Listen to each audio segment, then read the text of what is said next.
Hello students, तो अब हम करने वाले हैं रिजू कोड द्वारा प्रकाश के विवर्तन को निम्न बिंदुओं के आधार पर हमें समझाना है, जैसे कि प्रायोगिक व्यवस्था, प्रेक्षण और निष्कर्ष। तो ये रिजू कोर के आधार पर है। तो हम इसको कैसे पहचानेंगे? रिजू कोर यानी कि एक पतला कोर होगा जो बीच में रखा होगा, प्रकाश स्रोत इस तरफ होगा, इस तरफ पर्दा होगा, बीच में रिजू कोर होगा और इसकी हमें प्रायोगिक व्यवस्था दिखाना है। उसके बाद प्रेक्षण और फिर निष्कर्ष।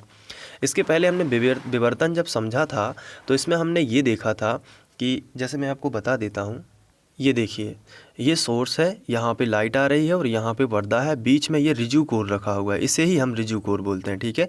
और विवर्तन तो हमने समझ ही लिया है कि ये जब किसी तीक्ष्ण किनारों से इस तरीके से मुड़ता है तो ये जो है ये रिजू कोर होगा। यही सेटअप बनाना है पूरा, इसलिए ये इसी सेटअप के आधार पर हमसे एक क्वेश्चन ही पूछ लिया जाएगा एग्जाम में। ये देखिए, रिजू कोर द्वारा प्रकाश के विवर्तन को, यानी इसके द्वारा प्रकाश के विवर्तन को निम्न बिंदुओं के आधार पर समझाइए। जैसे कि प्रायोगिक व्यवस्था, यानी कि ये हमें पूरा सेटअप लिखना है। उसके बाद प्रेक्षण कि देखा क्या जाता है। उसके बाद निष्कर्ष। तो अगर एक्चुअली में बात करें तो हम इसको समझ तो चुके ही हैं, लेकिन इसको फिर सिस्टमेटिक हमें पढ़ना है। तो आइए बात करते हैं। सबसे पहले हमने हेडिंग लगाएंगे प्रायोगिक व्यवस्था, और इसमें हम मान लेंगे कि माना एस एक स्लिट है तथा एम एक पर्दा है। तो वैसे ही हम यहाँ पे मैंने जगह छोड़ी है ताकि आपके सामने चित्र बनाऊंगा तो आप भी एग्ज़ाम में कैसे बनना है आपको भी पता चलेगा। तो सबसे पहले हम एक स्लिट बनाएंगे यहाँ पे। तो स्लिट कैसे बनाई जाती है वो देख लीजिएगा। इस तरीके से हम क्या करेंगे, बीच में थोड़ा सा जगह यहाँ पे छोड़ देना है। ये देखिए, मैंने जगह छोड़ दी, ये इतनी जगह छोड़ देना। ठीक है। फिर इस तरीके से लाइन। अब आप थोड़ा सा स्केल खिसकाइए, बस थोड़ा सा, फिर से आप इसी पर ऐसे, फिर ऐसे। ठीक है। फिर थोड़ा सा स्केल खिसकाइए और ये आपको बनाते जाना है इस तरीके से, यहाँ पे भी इस तरीके से। ठीक है।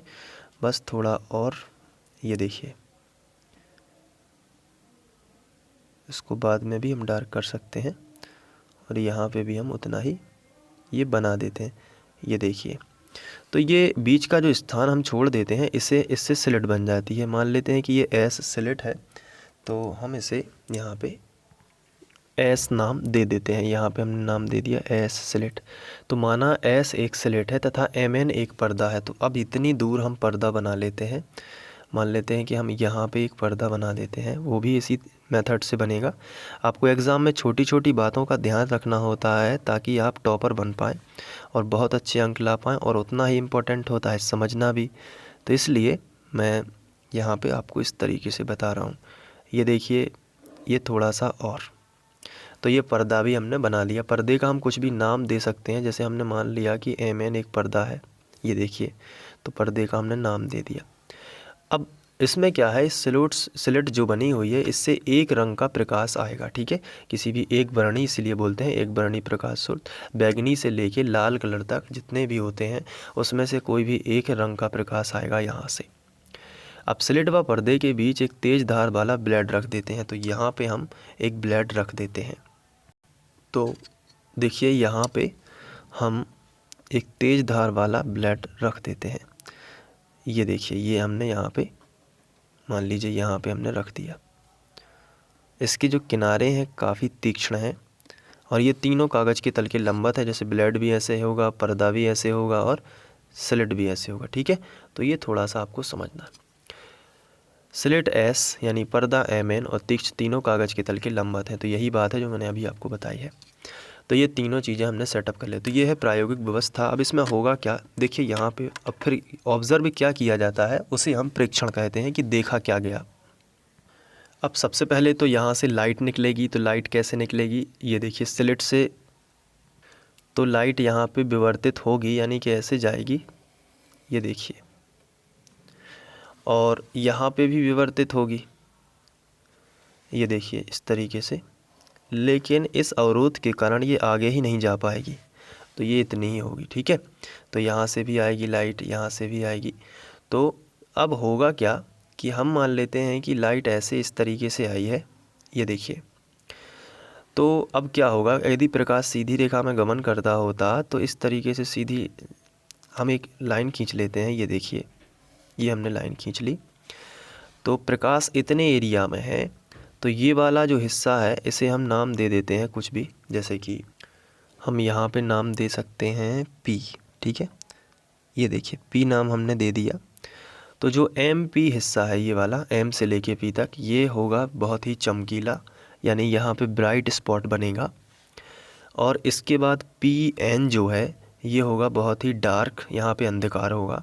हम ऐसा सोच रहे थे, लेकिन जब वास्तव में प्रैक्टिकल किया जाता है तो ऐसा नहीं होता है, बल्कि जो M से लेके P तक का हम ब्राइट सोच रहे थे ये थोड़ा सा और आगे तक होता है। यानी P से हम एक पॉइंट और ले लेते हैं यहाँ पे Q, ये देखिए, तो P से Q तक और ब्राइट होता है। और इसे हम इस तरीके से समझ सकते हैं कि प्रकाश जो है यहाँ तक पहुँच रहा है Q तक, तो इसी पॉइंट से पहुँचा होगा, क्योंकि यहाँ तो जाने के लिए रास्ता ही नहीं है।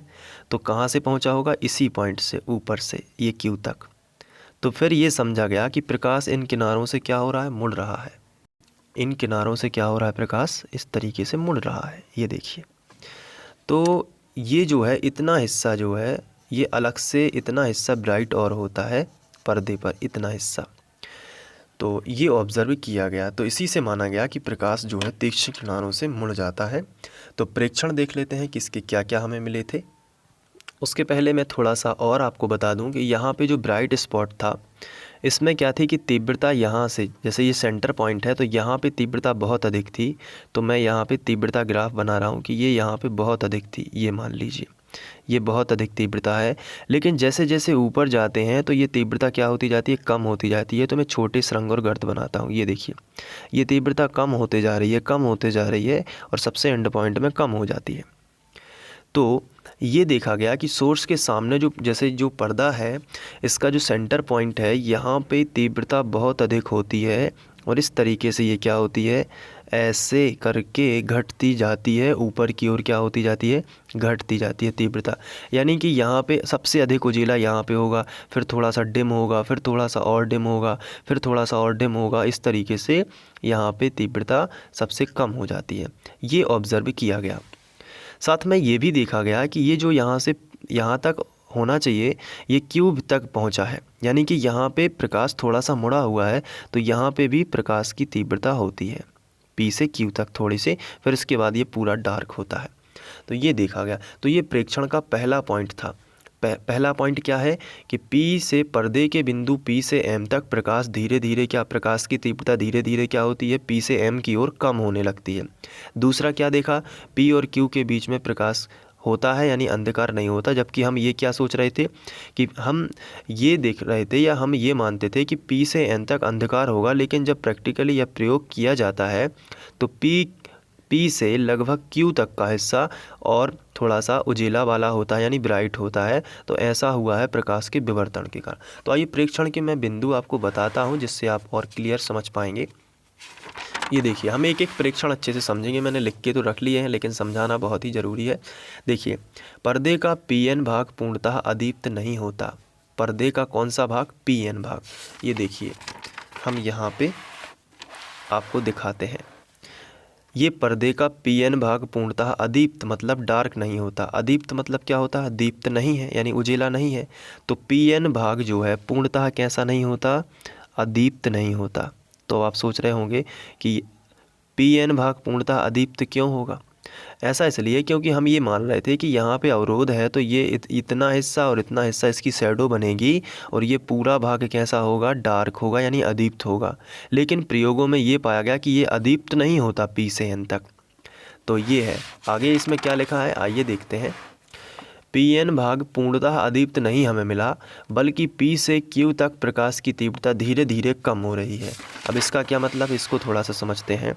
इन्होंने बताया, इस प्रयोग ने बताया कि P से Q तक जो है यहाँ पे भी उजीला होता है, और वो उजीला धीरे धीरे डिम होता है, फिर मिलता है डार्क, है ना। तो यहाँ पे हम क्या सोच रहे थे कि P से N तक जो है हमें पूरा डार्क मिलेगा, यानी अदीप्त मिलेगा, लेकिन ऐसा नहीं हुआ।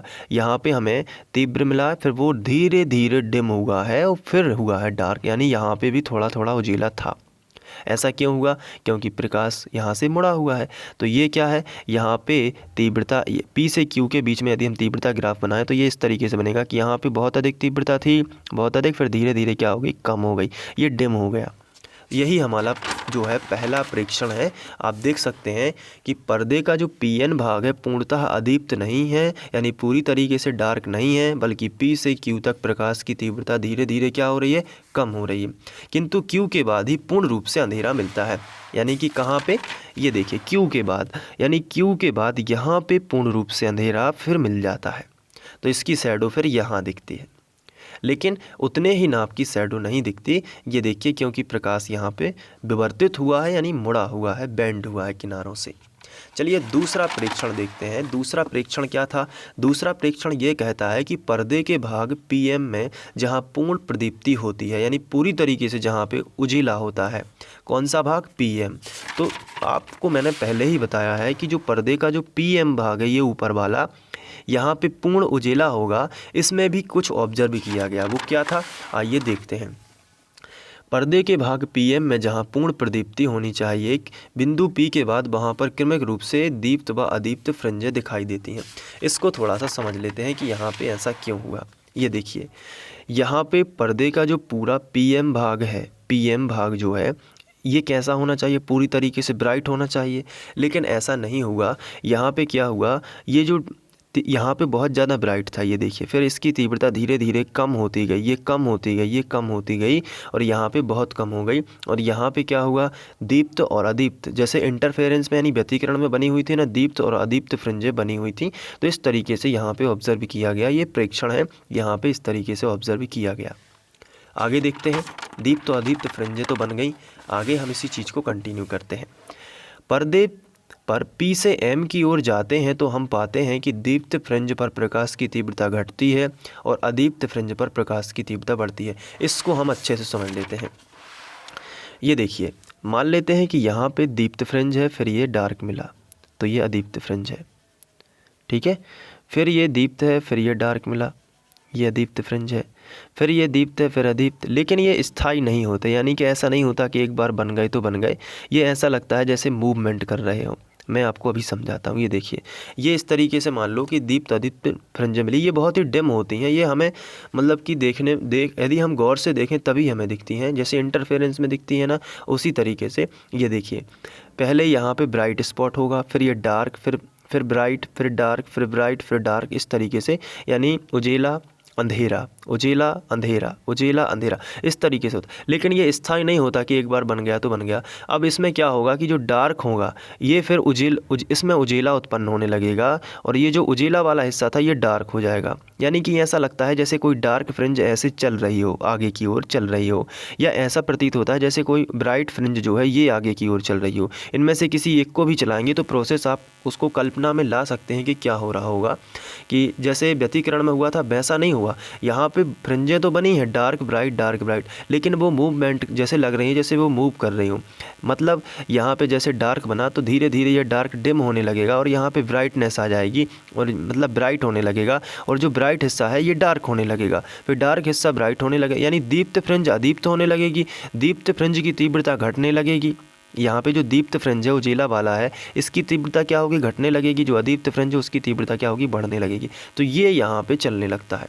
तो ये ऑब्जर्व किया गया। तो यही हमारे इस दूसरे में तो बता देना है कि यहाँ पे जो है दीप्त व अदीप्त फ्रिंजें दिखाई देती हैं, लेकिन तीसरे में ये बताना है कि ये भी स्थिर नहीं होती। इसमें क्या है कि दीप्त फ्रिंज पर प्रकाश की तीव्रता घटती है, यानी जो ब्राइट था उसकी वहाँ पे प्रकाश की तीव्रता घटती है, और जो डार्क था, जो अदीप्त था, वहाँ पे प्रकाश की तीव्रता क्या होती है, बढ़ने लगती है। तो ये 3 प्रेक्षण देखे गए। अब तीनों प्रेक्षण को एक साथ हम चित्र में देख लेते हैं। पहले देखा गया कि पूरी तरीके से हम क्या पी एन भाग हम अंधेरा एक्सेप्ट कर रहे थे, यानी पी एन भाग पूरी तरीके से लेकिन अदीप्त नहीं होता। इससे पी से क्यू तक कुछ भाग जो है ये दीप्त होता है, और इसमें भी पी से क्यू तक तीव्रता धीरे धीरे घटती है, यानी डिम होते रहे। दूसरा क्या है, पी एम भाग में फ्रिंज बनती हैं, लेकिन तीसरा पॉइंट क्या कहता है, ये जो फ्रिंज हैं तो इसमें क्या होगा, दीप्त फ्रिंज पर तीव्रता घटेगी और अदीप्त फ्रिंज पर बढ़ेगी। ये क्रम चलता है। तो ये एक छोटा सा क्वेश्चन था जिसमें हमने ये समझा कि रिजु कोर द्वारा प्रकाश के विवर्तन को हम निम्न बिंदुओं के आधार पर समझा सकते हैं। प्रायोगिक व्यवस्था, प्रेक्षण। अब इसके निष्कर्ष क्या निकले, इसको थोड़ा सा देख लेते हैं। निष्कर्ष इसमें ये हुआ कि प्रकाश सीधी रेखा में गमन नहीं करता बल्कि किनारों पर अपने मार्ग से परिवर्तित हो जाता है। ये विवर्तन का जो डेफिनेशन है यहाँ पे हमें मिलती है। तो इसी से हमें पता चला कि प्रकाश जो है तीक्ष्ण किनारों से मुड़ जाता है, यानी कि यहाँ पे देखिए ये जो तीक्ष्ण किनारे आपको दिख रहे हैं ना, यहाँ से प्रकाश क्या होता है, मुड़ जाता है इस तरीके से। तो ये निष्कर्ष निकला कि प्रकाश सीधी रेखा में ना जाकर तीक्ष्ण किनारों से इस तरीके से मुड़ जाता है, और यही था। तो आप इसका स्क्रीनशॉट ले लीजिए और इसे अच्छे से नोट कर लीजिएगा, ठीक है। तो ये देखिए यहाँ पे, इसके बाद यहाँ पे ये निष्कर्ष भी लिख लेना। इसके बाद हम लोग नेक्स्ट क्वेश्चन करेंगे। Thank you.